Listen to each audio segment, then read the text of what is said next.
자, 그 예수님을 알아보고 베드로가 이제 뛰어들죠. 근데 여기서 보면 어제 말씀 중에서 베드로가 옷을 입었다 그럽니다. 7절.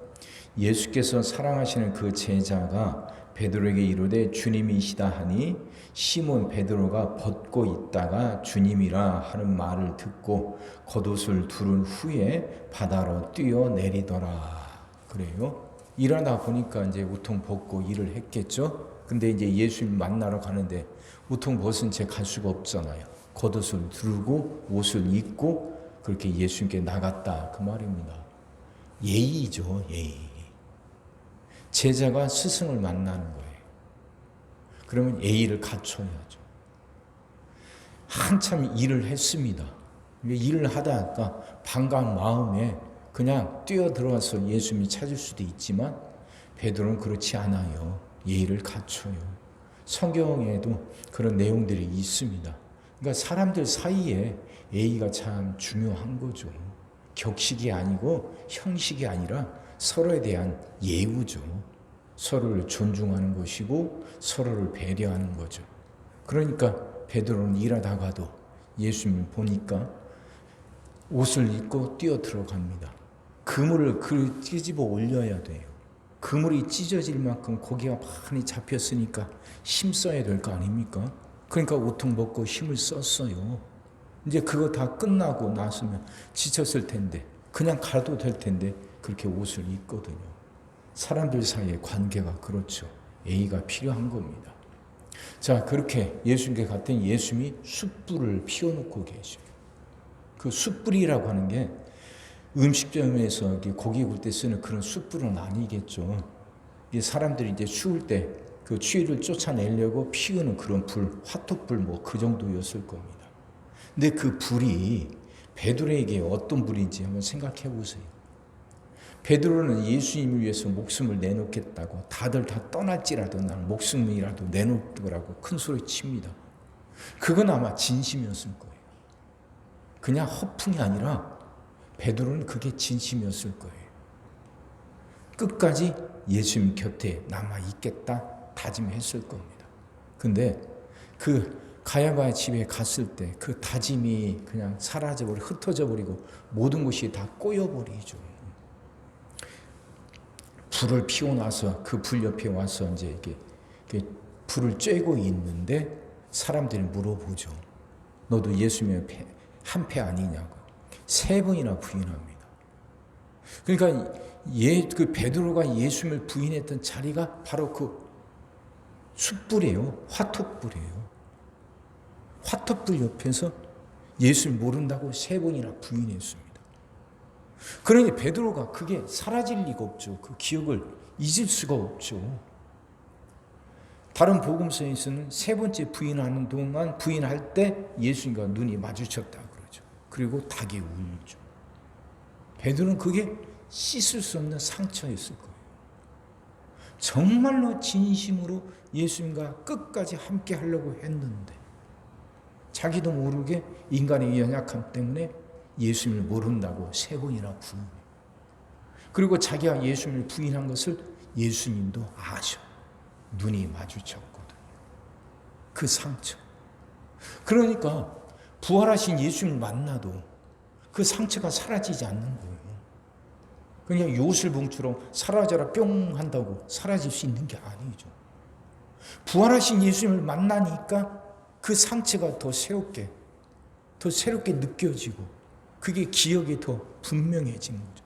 그분 앞에 설 수가 없는 거예요. 그분 앞에. 그래서 결국 그 상처 때문에 그 복음을 전하라 했지만 결국 자기 옛날 자리로 돌아가 버리고 말죠. 이게 해결이 돼야 돼, 이것이. 근데 예수님은 그걸 해결하시려고 베드로를 다시 만나실 때 숯불을 피워놓으셔요. 화토불. 그 화토불이란 건 자기가 예수님을 3번이나 부인했던 걸 기억나게 하는 건데. 그래서 그 화토불은 베드로에겐 그게 트라우마인데, 그게 상처인데. 근데 그 베드로를 다시 만나실 때 화토불을 또 피워놓으신다. 그 화토불, 그 숯불, 그 트라우마가 일어나게. 상처는 이렇게 치유가 돼요. 그 회피한다고 도망친다고 사라지는 게 아니거든요. 베드로가 예수님을 부인하고 배신했던 그 자리에서 예수님은 베드로를 다시 만나 주셔요. 그 상처받은 자리에서 베드로가 다시 시작할 수 있도록 예수님이 기회를 주시는 거죠. 상처의 극복은 그렇게 돼요. 상담할 때도 그래요.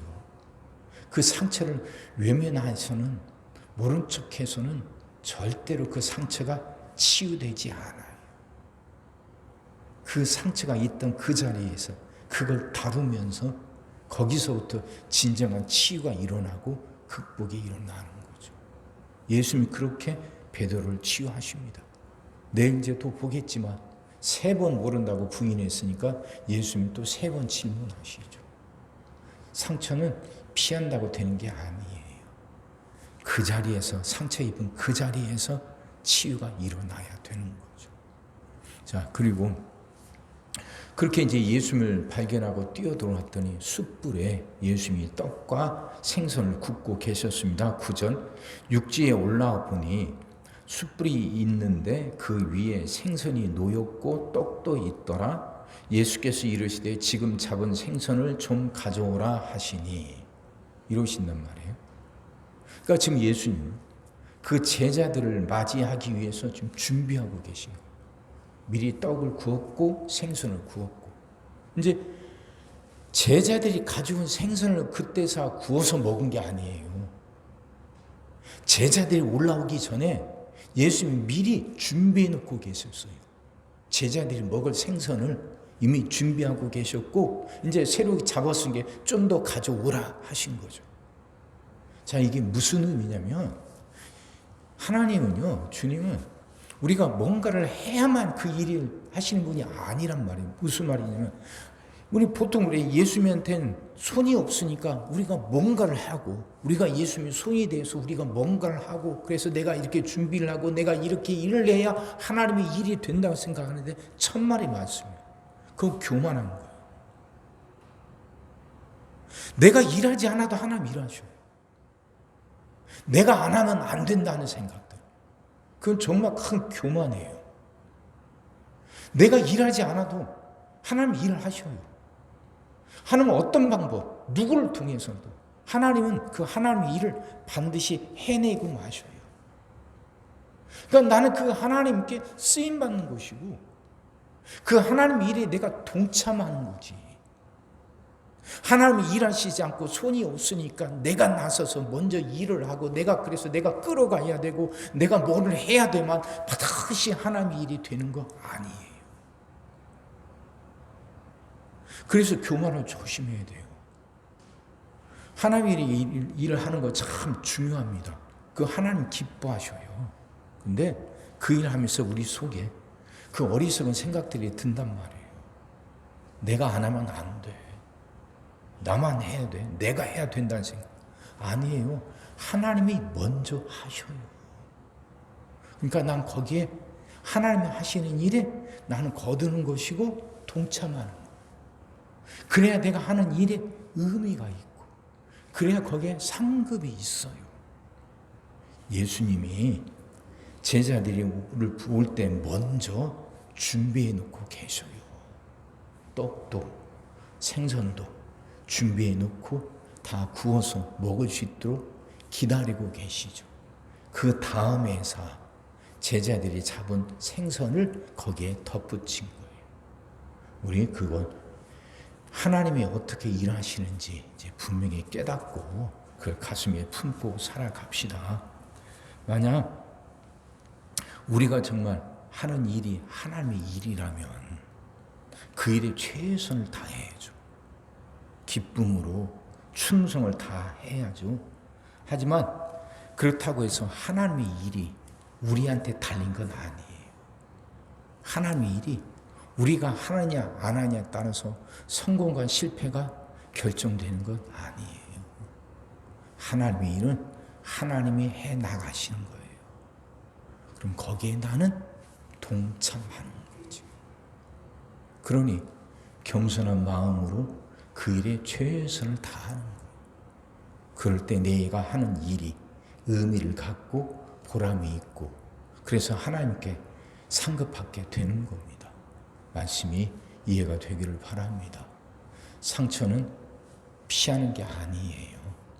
그 상처받은 자리에 예수님이 일부러 찾아가셔요. 3번이나. 3번째 찾아가셔서 베드로를 회복시켜 주시죠. 그렇게 베드로를 끝까지 치유하시는 그 예수님이라면 우리에게도 똑같은 관심을 갖고 우리에게도 똑같은 사랑을 주셔서 우리도 건강하게 복되게 세워주시는 분이죠. 그 주님을 붙잡는 거예요. 그 주님은 내게도 베드로에게 관심 갖고 베드로에게 사랑을 주시듯이 내게도 관심을 갖고 사랑을 주시는 분이에요. 그럼 우리도 그 주님을 사랑하고 그 주님을 붙들고 살아가는 거죠. 그 주님의 사랑을 믿고 그 사랑 안에서 그게 건강하고 복되게 살아가는 저와 여러분이 되기를 주의 이름으로 축원합니다. 기도하겠습니다. 사랑의 주님, 말씀이 이해가 되게 하시고 깨달아지게 하시고 은혜가 되게 하여 주시옵소서.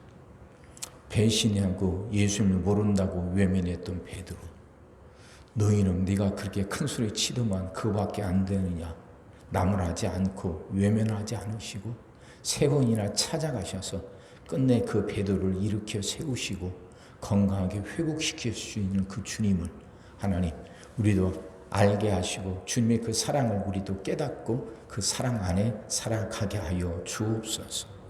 주님이 베드로를 끝까지 붙드시듯 우리도 붙들어 주신다는 걸 깨닫고 자신에게 낙심하지 않고 흔들리지 않고 그 주님 붙들고 건강하게 복되게 살아가는 우리들 되게 하여 주시옵소서. 하나님, 오늘도 우리 모든 성도 모든 가정에게 일일이 찾아가셔서 오늘도 함께 하시고 은혜 내려 주옵소서. 가정들이 다 평안하게 하시고 식구들이 다 건강하게 하시며 생업이 다 형통하게 하시고 문제들이 다 해결받게 하여 주옵소서. 우리 자녀들을 축복하시고 앞길을 열어 주옵소서. 우리 자녀들이 하나님을 사랑하게 하시고 말씀을 지키게 하시며 하나님께 영광 돌리는 일꾼들로 살아가게 하여 주옵소서. 하나님, 우리들에게 새날을 허락해 주실 줄 믿습니다. 성도들은 질병을 이겨내고 물질 어려움을 극복하고 수많은 문제들을 해결하며 살아가는 그 새날을 살게 하시고 교회도 예배가 살아나 빈자리가 가득 채워지며 언제나 생명의 역사가 일어나는 새날을 살아가게 하여 주옵소서. 오늘 하루도 모든 성도들 눈동자처럼 지키시고 복된 길로 인도하여 주옵소서. 믿사옵고 예수님의 이름으로 기도하옵나이다. 아멘.